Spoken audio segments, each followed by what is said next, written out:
So yan mga kaibigan, ngayong umaga maglalaro-laro lang talaga tayo, no? But mainly ang kailangan natin ay makahuli ng pang-ulam.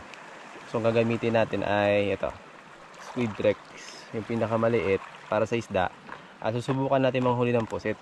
Ayan o, Squid Junkie. So in-explain ko kanina na kailangan ko makahuli ng pagkain para sa team, no? Kasi 6 kami.